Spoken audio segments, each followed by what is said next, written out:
Do you remember our awful condition commercial, not a C2450 Hoover?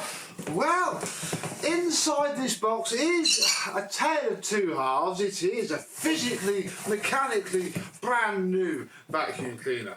Cosmetically, it didn't go quite so well. Let's have a look, unbox it, and I'll show you how it works now.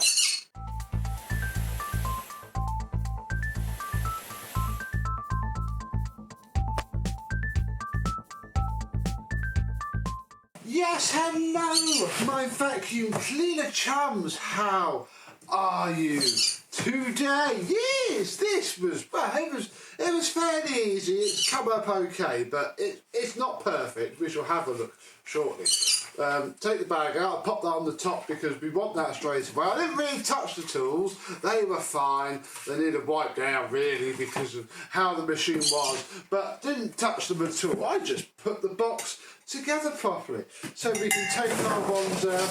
We'll leave the small tools and the manual and stuff in there. And then we can lift up this cardboard packaging. Obviously, being a commercial vacuum, this box is probably rarer than the vacuum because obviously after about this point it would have gone in the bin, and you know the cleaner was out and whoever was putting together like 10 of them just chucked all that in the bin probably before they turned it on.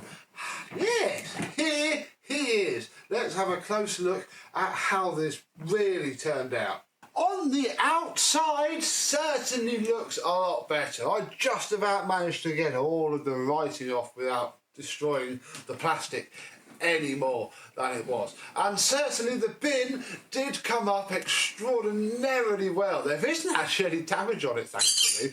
All of this is completely mint on both sides. Now, let us undo the cable, and the eagle-eyed amongst you may recognise that that plug is slightly different. You may also see just over there something which you should probably keep in the back of your mind because, yeah, this flex, isn't that right, Phoenix? Isn't the one that came off of this vacuum. There's no point. Mr. James didn't really care. This is going to be a DIY vacuum for him, but obviously it'll be treated a heck of a lot better than it was. So, haven't really polished it. It's just been sifted over to get the worst of the rubbish off, and that is that. And this is the good bit. Oh, what I did also find, it's got the solution tube exhaust exit thing from the Aquamaster, but it's like in the brown moulding. Did these ever come with a brown? These can't have been 3-in-1. I mean, it's wet and dry. I'm assuming they just kept making it because they couldn't be bothered to make a blanking plug. Right, the main problem with this machine really is under here. Oh, thank you, filter. I didn't realise I did that. That helps. Okay, we'll actually get on to the worst bit in a minute. The bin washed up absolutely fine.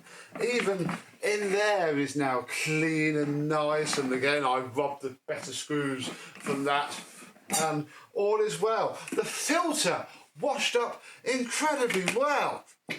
So did the rest of the plastic. However, the whole thing is covered in epoxy resin. That is what all of that is in there. Note also the clean ball, because again, I didn't see the point in reusing this one. It's everywhere. Couldn't be bothered / couldn't physically scrape it off. Even this is from that. So there's a fair bit of jiggery-pogery, but the main bit is fine, you know, it does its job, it's not broken, it's gonna be okay. Right, let us fit this bag, which was left out in the box, so we're gonna use it. Oh, just trying to get these in without breaking the paper itself. Oh, not a fan. There we go. I guess it goes sideways, I think. Then the filter, yeah, filter came up lovely, goes in.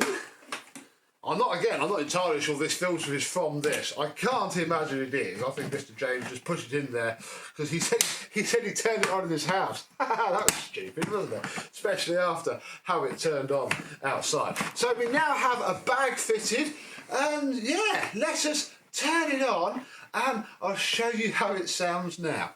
It's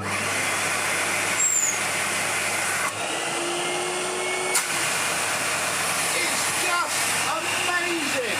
It's come up like brand new.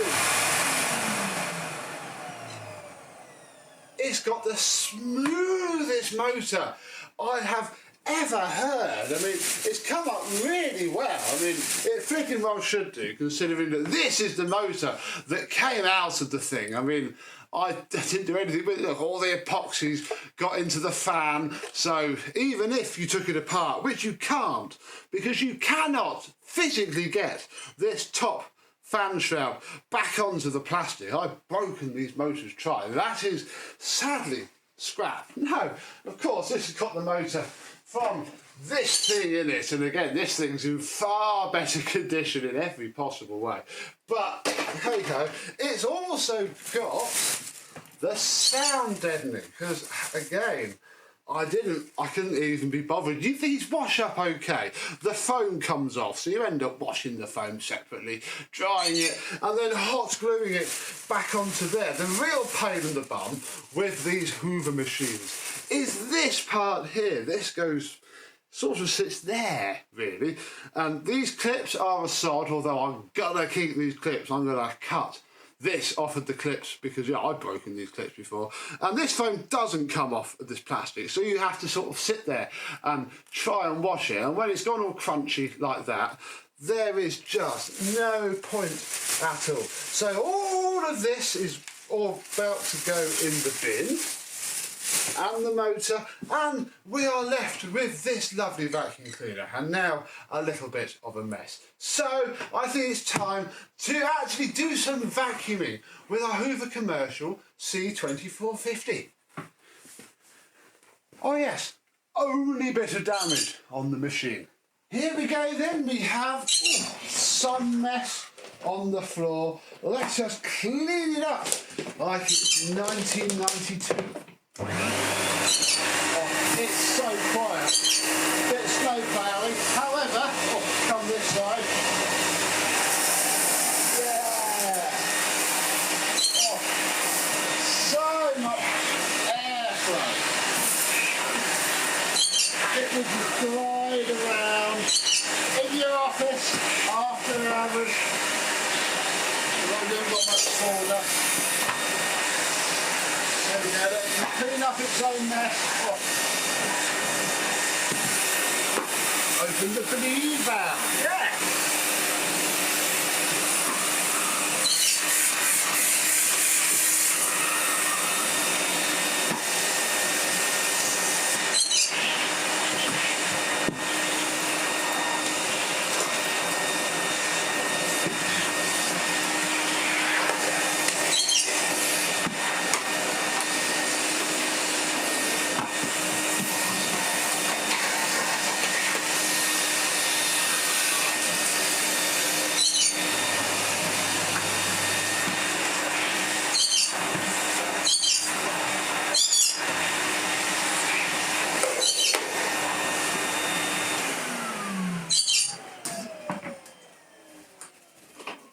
Very nice indeed.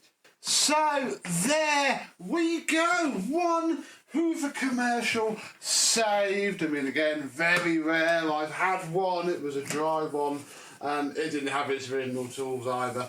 Oh, ever so rare. I think this is a decent quality, collection. Sadly, we did have to get rid of possibly, ironically, a rarer vacuum indeed, and one that's in much better condition. I mean, we could again make this green, but you can't. It needs to stay its colour. So, bit of a shame. Hopefully, find a good home for this stuff one day. And this has a good home as well, because it can now go back to its owner, not smash out dust everywhere. It's just really, really good. The airflow will sound more than the motor.